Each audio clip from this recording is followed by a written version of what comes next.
Ashamaa kabajamtootaa fi daawwattoota koo Dr. Obsaan jedhama. Egaa akka sagantaa keenya kanarraa irratti wantoota shamarran yeroo wal quunnamtii saalaa gootan wantoota isaan fedhan garuu wantoota kanneen shamarran hin dubbatanii yeroo hedduu dhiironnis wantoota kana hin beekanis dalagaarra hin oolchanii sababii kanaan jaalala isaanii jidduu yookaan bultii isaanii jidduutti qaawwa guddatu uumama. Egaa akka rakkoowwan asii gaditti ani isinii himu shamarran osoo fedhan wantoota isaan hin dubbanne hedduutu jira. Wantoota kanneen saayinsiin irra gahee qorannoodhaan waan beekamuudha. Kunneen waan ani asii gaditti isiniif himu kana dalagatti kan hiiktan yoo ta'e jaalala mi'aawaa fi yeroo mi'aawaa dabarsuu dandeessu. Egaa akka subscribe gochuun maatiinaaf ta'uu hin dagatina.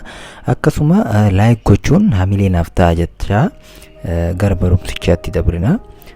Inni dura shamarran osoo afaaniin hin dubbatin ijaan yookiin sochii qaamaatiin qofa fedhii isaanii ibsachuu fedhu. Kana hubachuu danda'uun isinirra jiraata. Fakkeenyaaf yeroo wal quunnamtii saalaa gootanitti hargansuu ishee dhaga'uun miira ishee hubachuun barbaachisaadha. Hubatuun kan isinitti ulfaatu yoo kan ta'u ta'e ishee gaafachuun hubatuun barbaachisaadha. Yoo akkanatti ilaaltanii miira ishee hubatuu namni hin dandeenye jira. Kanaafuu namoonni akkanaa kun ishee gaafachuun miira akkam keessa akka isheen jirtu ishee gaafachuun hubachuun barbaachisaadha. Sababbiin isaas yeroo garmalee hargantutti miira mi'aawaa keessa jiraachuu dandeessi yookiin dadhabbiin yookiin dhukkubbiin itti dhagahamuu danda'a. Kanaafuu wal hubatuudhaan wal quunnamtii saalaa mi'aawaa ta'e gochuu dandeessu. Wanti kana jedhuuf shamarran teenya yookaan shamarran biyya keenya yeroo baay'ee miira ofii hin ibsatanii.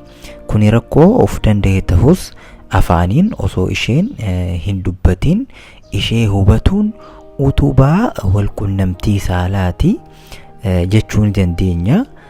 Bareedduutiyya sitti tolee jira moo si dhukkubaa jira akkamitti si haa godhu jechuun gaafachuun barbaachisaadha. Inni biraa immoo foreplay afterplay kan jedhamanidha. Wal quunnamtii saalaa duraa fi booda jechuudha. Yeroo hedduu dhiirri biyya keenya utaalee gara wal quunnamtii saalaa seenuuf baay'ee jarjara. Kun immoo dogongora bakka eeroojenas jedhaman tuttuquu fi ishee oowwisuun wal quunnamtii saalaa dura baay'ee murteessaadha. Bakki kun eessa kan jedhu viidiyoo kiyya kan darbe irratti barachuu dandeessu.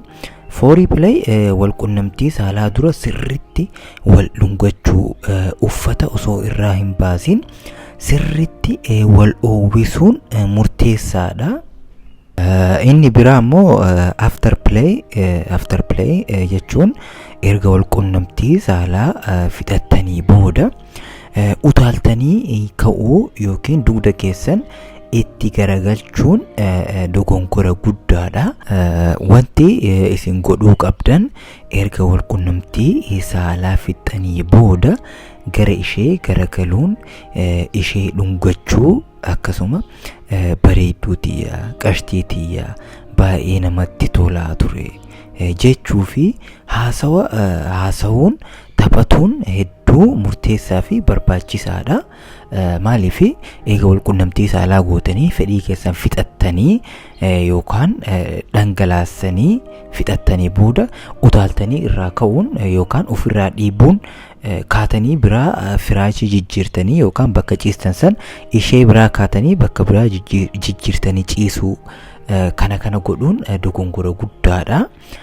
garuu eega wal qunnamtii fixanii booda ishee dhungachuu, ishee wajji haasa'uun akka isinitti toltuu fi baay'ee miidhagduu akka isheen taate itti himuun yeroo itti aanuuf wal qunnamtii saalaa mi'aawaa ta'e akka isin gootan isin gargaara.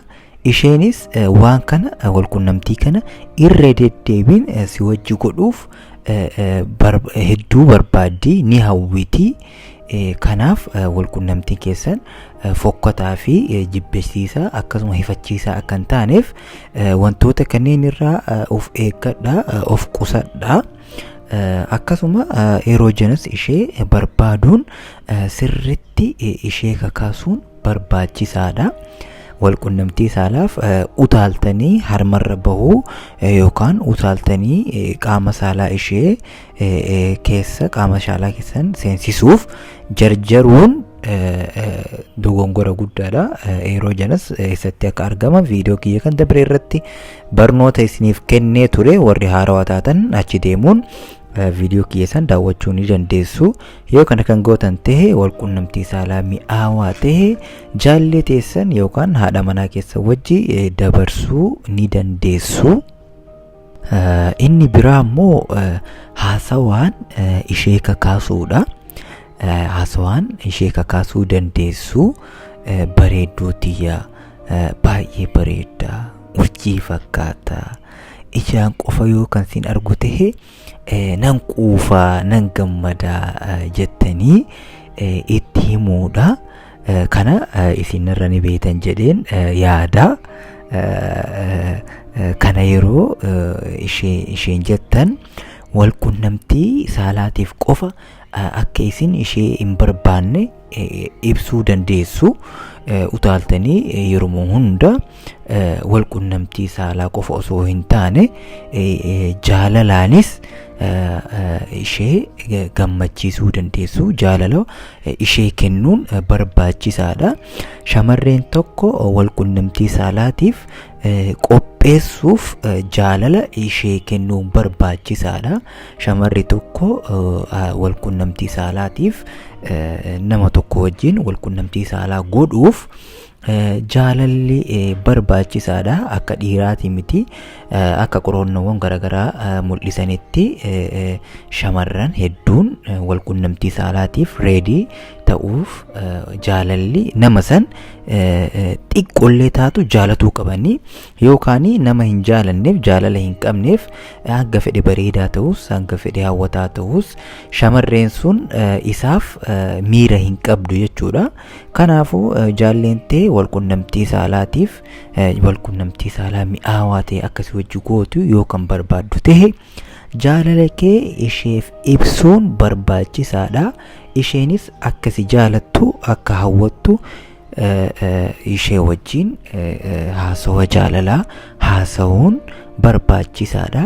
Akkasuma kana malees eega kana fixanii booda wal qunnamtii saalaatiif akka isheen reedii taatuuf qaamni ishee akkasii hawwatu, harmi ishee bareedaa akka ta'e, teessoo ishee akka jaalattu waan akkanaa dubbatuun wal qunnamtii saalaatiif ishee kakaasuu akkasuma qaama saalaa ishee akka jiidhu godhuun akka isheen si hawwattu godhuu dandeessa. Akkasuma haati manaa ta'e yookaan jaalleen ta'e ati shamara teessoo guddaa qabdu jaalachuu yookaan fedhuu dandeessa. Garuu akka hiree ta'e jaalleen ta'e qal'oo yookaan teessoon ishee baay'ee guddaa kan hin taane yoo taate ishee kakaasuuf jecha ani bar shamara teessoo guguddoo jaaladha, shamara teessoon ishee xixiqqoo tan hin jaaladhu, baay'ee naatti hin toltu jettee oduu akkasii ishee wajji haasa'uun baay'ee dogongora. Garuu wanti ati godhuu qabdu eega ishee jaalattee naataati jettee wal qunnamtii saalaatiifis ishee hawwite furdoo taatus ani bar shamara furdoo jaaladha tan akka teeti, qalloo taatus qalloo akka teeti tan hin fedha jettee ishee gammachiisuu fi ofitti amantummaa ishee dabaluun baay'ee barbaachisaadha. Inni biraa immoo shamarreen takka kan isitti hin himne sarpiraayiz nu godhi jettee isitti hin himtu. Kanaaf sarpiraayiz gochuun miira mi'aawaa keessa ishee seensisuu dandeessu. Sarpiraayiz gochuun egaa shamarran waan guddaanis ta'ee waan xixinnaan sarpiraayiz ta'uu danda'u.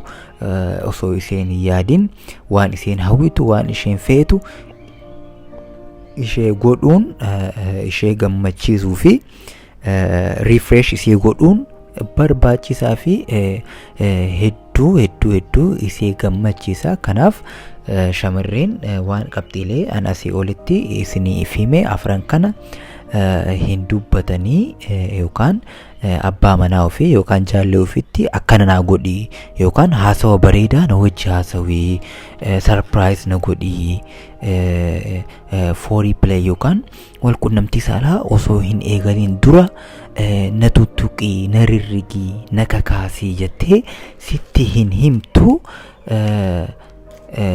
Yookaan afaaniin yeroo wal qunnamtii saalaa gootan akkana na godhi na dhukkubaa jira narraa ka'ee akkas naa godhi natti tolee jira daddafii akkana na godhi akkanumatti itti fufii siin jettu. Shamarran keenya kun rakkoo ta'us shamarran biyya keenyaa hedduun ishee akkana jedhanii jaallee ofiitiif yookaan abbaa manaa ofiitti hin himanii.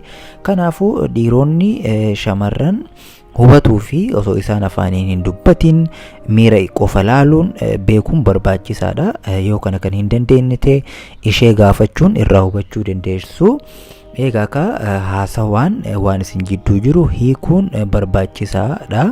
Egaa sagantaa keenya kan har'aa asirratti xumurree jirra. Viidiyoo keenya kan aanu irratti wal arginaa.